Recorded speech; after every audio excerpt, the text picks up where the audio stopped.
été, Europe 1 reste mobilisé pour vous informer. Sébastien Krebs. Il est 8h14. Didier François vient de vous rejoindre, Sébastien, pour son coup d'œil à l'international. Bonjour Didier. Bonjour Sébastien. On parle d'Hong Kong ce matin face à un mouvement démocratique qui prend tous les jours de l'ampleur. La Chine commence à s'inquiéter et les autorités communistes ont très sérieusement haussé le ton hier, faisant même planer la menace d'une intervention militaire. Oui, effectivement, la situation s'est brutalement tendue avec une intervention particulièrement musclée du porte-parole du bureau des affaires de Hong Kong et Macao. Alors, appellation sibylline, mais qui cache en fait l'agence gouvernementale chargée par Pékin de contrôler ces deux régions administratives spéciales. Et le moins qu'on puisse dire, c'est qu'il n'a pas mâché ses mots.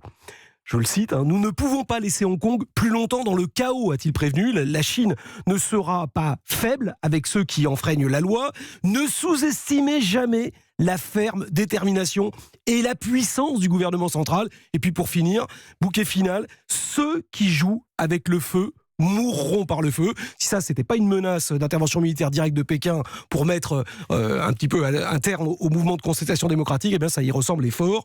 D'autant que cette brutale mise en garde des dirigeants communistes intervient après la diffusion d'une petite vidéo de 3 minutes montrant un gigantesque exercice anti-émeute mené par des militaires avec blindés, canons à eau, dans une ville quadrillée par des barbelés, des images mises en ligne par l'armée nationale populaire de libération, qui dans le commentaire affirme sa capacité à maintenir la souveraineté de la Chine sur l'ensemble de son territoire. Autant dire que l'hypothèse d'un nouveau Tiananmen est désormais sérieusement envisagée par Pékin, qui s'exaspère devant l'incapacité des autorités régionales de Hong Kong et de sa police à briser la révolte. Et pourtant, le statut particulier qui est accordé à Hong Kong depuis sa rétrocession à la Chine en 97 interdit à Pékin d'intervenir militairement sur ce territoire ? Alors vous avez raison, sauf si le gouvernement de Hong Kong lui en fait la demande.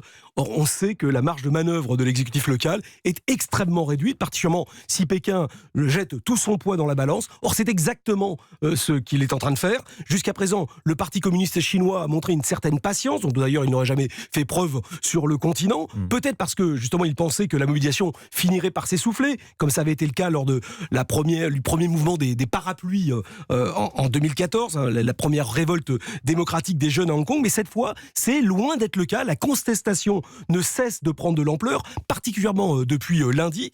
Des dizaines, des centaines de milliers de personnes sont descendues dans les rues et ont lancé une grève générale. Surtout des secteurs professionnels qui n'avaient jamais manifesté de leur vie, comme les fonctionnaires par exemple, ont rejoint les étudiants. C'est une catastrophe absolue pour Pékin qui craint la contagion d'une telle manifestation sur le continent, d'autant que le Parti communiste chinois se refuse à toute réforme, voire même au plus petit geste de conciliation. Et c'est bien ce qui rend ces déclarations d'hier aussi inquiétantes. Il y a certainement une volonté d'intimidation dans la violence assumée des propos, mais la réalité, c'est que les dirigeants chinois commencent à manquer tragiquement d'options hors l'intervention militaire.